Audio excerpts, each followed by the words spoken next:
जय हिंद साथियों, welcome back to my YouTube channel Bhairav coaching classes. Bhairav coaching classes में मैं विनय भैया आप सभी का हार्दिक स्वागत करता हूं। कैसे आप सब लोग? आई होप, मैं आशा करता हूं सब लोग मस्त और तंदुरुस्त होंगे। सो फ्रेंड्स, जैसा कि आज डे 1 के साथ हम ग्रामर को पढ़ना शुरू करते हैं। इंग्लिश ग्रामर क्या होती है, इसमें डे 1 के साथ हम बहुत ही बेहतरीन तरीके से आप लोगों के साथ में डिस्कस करने वाले हैं। सो फ्रेंड्स, सबसे पहले जानते हैं ग्रामर किसे कहते हैं। तो ग्रामर को हिंदी में बोलते हैं व्याकरण। ठीक, ग्रामर को हिंदी में क्या बोलते हैं? तो भैया ग्रामर को हिंदी में अपन लोग कहते हैं व्याकरण। अगर हिंदी की ग्रामर पढ़ना तो बोलेंगे व्याकरण पढ़ना है हमें। अगर इंग्लिश की कह सकते हैं व्याकरण पढ़ना तो कहेंगे हमें ग्रामर पढ़ना है।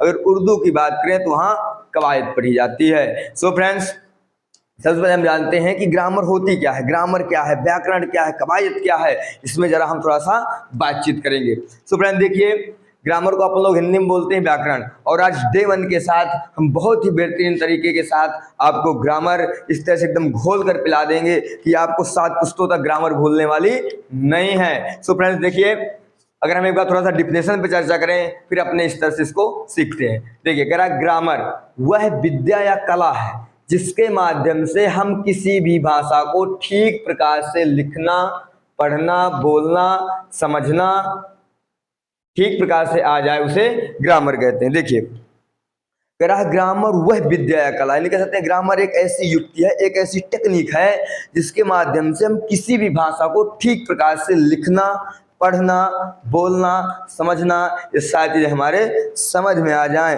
इस खोपड़ा में घुस जाएं, उसे अपन लोग प्यार से कहते हैं ग्रामर। देखिए, जैसे आपको कोई चीज सीखनी है, ठीक है, जैसे सपोज डैट आप अपना फोन लिए हुए हैं, अगर आपको ये फोन चलाना है तो सबसे पहले इस फोन में अगर पैटर्न पड़ा है तो आपको इसका पैटर्न तोड़ना आना चाहिए, मतलब कि इसका लॉक खोलना आना चाहिए। ठीक, तब आप उस फोन के अंदर काम कर सकते हैं। जैसे मान लीजिए सपोज दैट, जैसे आपको बाइक सीखनी है, ठीक है, अब आपको, हाँ भैया हमें बाइक सीखनी है। अब कितने लोगों को बाइक सीखनी है, जरा कमेंट बॉक्स में जरूर बताएं। काफी लोग आप में से चला भी लेते होंगे, देखिए अच्छा 6वीं 8वीं के विद्यार्थी हैं तो कुछ तो चला लेते होंगे, और कुछ एक लंबी जिज्ञासा में होंगे, हम भी कभी बाइक चलाया करेंगे ऐसे। ठीक, तो सीख जाएंगे, आप भी परेशान न होइए। सो फ्रेंड देखिए, जैसे आपको बाइक सीखनी है, आपको बाइक चलानी सीखनी है, मैं बाइक चलाने में सिखा रहा हूँ, आपको ग्रामर समझा रहा हूँ। ठीक, तो अगर आपको बाइक सीखनी है तो आपको पता होना चाहिए कि एक्सीलेटर कहाँ है, एक्सीलेटर क्या होता है, एक्सीलेटर से क्या होता है, कैसे होता है, क्या काम किया जाता है। नंबर 2 पे आपको क्लच मालूम होना चाहिए, क्लच कहाँ होता है, क्लच में कैसे काम करते हैं, क्लच का कहाँ कहाँ काम पड़ता है, इसमें ब्रेक कहाँ है, इसका गियर कहाँ है, इसकी चाबी कहाँ से ऑन ऑफ होती है, इसका कह सकते हैं कि सेल्फ कहाँ है, या जो बाइक है उसकी किक कहाँ है। आपको बेसिक में सारी चीजें बताओ, दिल पे हाथ रख के आना चाहिए कि नहीं आना चाहिए? तो हाँ भैया आना चाहिए।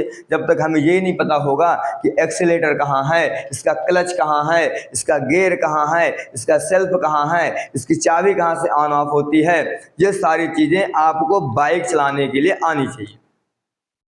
ठीक, यदि मान लीजिए आपको खाना बनाना है, सपोज दैट आपको रोटी पकाना सीखना है, रोटी कैसे बनाई जाती है, मान लो कभी मम्मी आपके घर में नहीं है और आपको रोटी पकाना पड़ जाए तो कैसे पकाएंगे? तो इसके लिए आपको क्या, मतलब अगर आपको रोटी पकाना सीखना है तो क्या मालूम होना चाहिए? तो भैया अगर हमें रोटी बनाना सीखना है तो बेसिक में हमें सबसे पहले आटा गूंथना आना चाहिए। ठीक, फिर आटा गूंथने के बाद छोटे छोटे उसके टुकड़े, वैसे क्या बोलते हैं अपनी भाषा में, वो जैसे गोल गोल लोई, ठीक, तो वो बनानी आनी चाहिए। आपको गैस सिलेंडर ऑन ऑफ करना आना चाहिए, धीम तेज करना आना चाहिए, गैस को जलाना आना चाहिए, बुझाना आना चाहिए।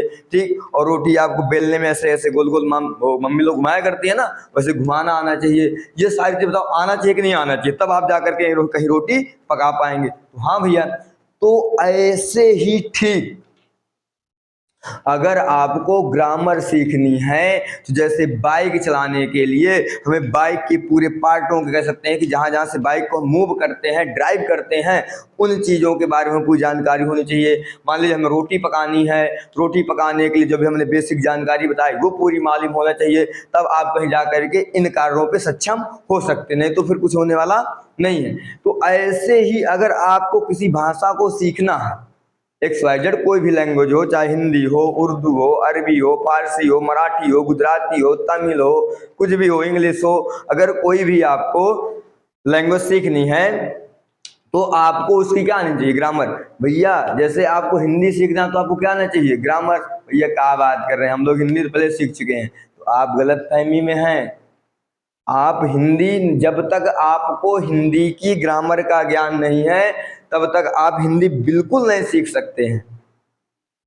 जैसे आप बोल लेते हैं तो बोलने मात्र से आपको हिंदी का कोई ज्ञान नहीं है, हिंदी पढ़ लेते हैं कोई ज्ञान नहीं है, हिंदी लिख भी लेते हैं तो आपको ज़्यादा कुछ ज्ञान नहीं है। जब तक आपको उस भाषा की एक एक कह सकते हैं ग्रामर के पॉइंट नहीं पता है तब तक आप उस भाषा के, उस लैंग्वेज के ज्ञाता नहीं माने जाएंगे। ठीक, अभी भाषा क्या होती है, तो भाषा की परिभाषा हम बताते हैं आपको। हम अपने परस्पर आसपास दूसरे, एक दूसरे से जिस माध्यम से बातचीत करते हैं उसे क्या कहते हैं आप लोग, भाषा। ठीक, जैसे मैं कुछ कह रहा हूं और आप लोग समझ पा रहे हैं तो क्या हो गई, भाषा हो गई। ठीक, आप कुछ कहेंगे आपका दोस्त समझेगा, क्या हो गई, भाषा। जैसे मैं कुछ कह रहा हूं, काखा गागा कुछ भी ABCD कुछ भी कह रहा हूं तो आप उसको समझ पा रहे हैं, तो ये मेरी और आपकी दोनों की क्या हो गई, ये दोनों की हमारी हो गई लैंग्वेज, जिसके माध्यम से हम परस्पर एक दूसरे से बातचीत करते हैं उसे भाषा कहते हैं। क्या कहते हैं भैया, जिसके माध्यम से हम परस्पर एक दूसरे से आपस में कह सकते हैं बातचीत करते हैं उसे भाषा कहते हैं। पता नहीं आपकी फेवरेट लैंग्वेज कौन सी होगी। ठीक, सो फ्रेंड्स ये होगी हमारी ग्रामर की डिफिनेशन के हिसाब से। ठीक, मतलब कि ग्रामर वह विद्या या कला है जिसके माध्यम से हम किसी भी भाषा को ठीक प्रकार से लिखना, जब तक हमें उस भाषा का ज्ञान नहीं होगा तो हम उस भाषा को लिख नहीं सकते। मान लो मैं आपसे बात करूं कि आप उर्दू लिख लेते हैं, तो अगर आपको उर्दू की कह सकते हैं ग्रामर का ज्ञान नहीं है तो आप उर्दू का छोटा आ भी नहीं लिख सकते हैं, ए भी नहीं लिख सकते हैं, आपको ABCD भी नहीं आती है। ठीक, तो लिखना पढ़ना क्या, जब तक आप उर्दू की ग्रामर नहीं पढ़ेंगे तो पढ़ना सीख जाएंगे का, नहीं सीख पाएंगे।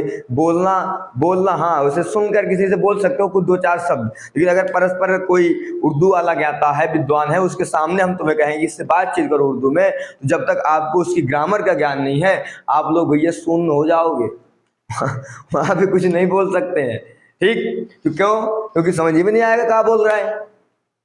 ठीक, फिर बोलना समझना, जब हमें ग्रामर का ज्ञान होगा तब तुम समझेंगे ना कि भैया सामने वाला क्या कह रहा, हो गया समझना। ठीक प्रकार से आ जाए, ये सारी चीज अगर आपको आ जाए, कौन सी लिख भी लेते हैं आप, पढ़ भी लेते हैं, बोल भी लेते हैं, कोई बात कर रहा आप उसको समझ भी लेते हैं, अगर ये सारा आपको ज्ञान हो गया, इसे आपन लोग कह देते हैं हमें इस भाषा का ज्ञान है, मतलब इस भाषा की हमको ग्रामर आती है।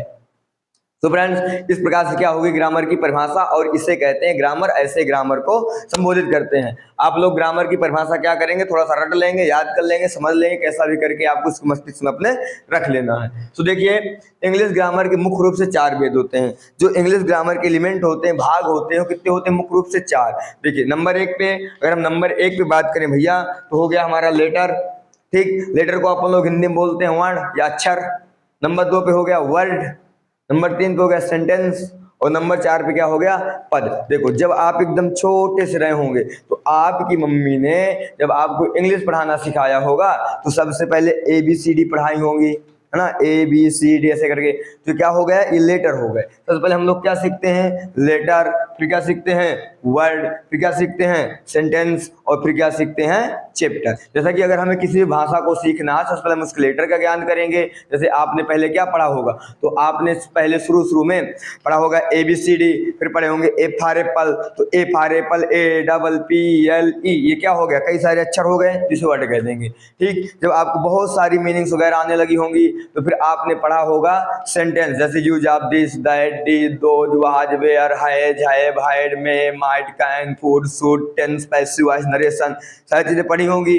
मान लो अगर अभी तक नहीं पढ़ा है तो आप तसल्ली रखिए, एकदम बेहतरीन तरीके से, एकदम मक्खन टॉप तरीके से मैं आपके सामने बहुत ही हम जल्द लेकर के आएंगे। ठीक है, उसके बाद में क्या पढ़ते हैं, चैप्टर। अगर आपने सारी चीजें पढ़ चुकी हैं या पढ़ चुके हैं तो फिर क्या सीखते हैं, चैप्टर। मतलब कुछ स्टोरी दी जाती है उनको अपन लोग ट्रांसलेट करते हैं, फिर स्टोरी लिखते हैं, तमाम प्रकार के काम करते हैं। ये सारा कहाँ से हो पाएगा भैया, ये सारा हो पाएगा ग्रामर से। सो फ्रेंड्स आज की इस वीडियो में हमने ग्रामर और ग्रामर के भेदों के बारे में बहुत ही बेहतरीन तरीके से चर्चा की। आई होप, मैं आशा करता हूँ ये वीडियो आपको ग्रामर और ग्रामर की परिभाषा समझने के लिए बहुत हेल्पफुल हुई होगी। यदि वीडियो आपको ग्रामर की परिभाषा समझने के लिए बहुत हेल्पफुल हुई हो तो हमारी इस वीडियो को लाइक, यदि आप अभी तक हमारे चैनल में नए हैं हमारे चैनल को सब्सक्राइब करें, साथ में इस वीडियो को अपने साथियों तक भेजना ना भूलें। और ताकि उन्हें भी ग्रामर सीखने का मौका। डे 1 है, हम नेक्स्ट मिलेंगे कल डे 2 के साथ। मैं मिलते हैं किसी नेक्स्ट वीडियो में, तब तक के लिए जय हिंद।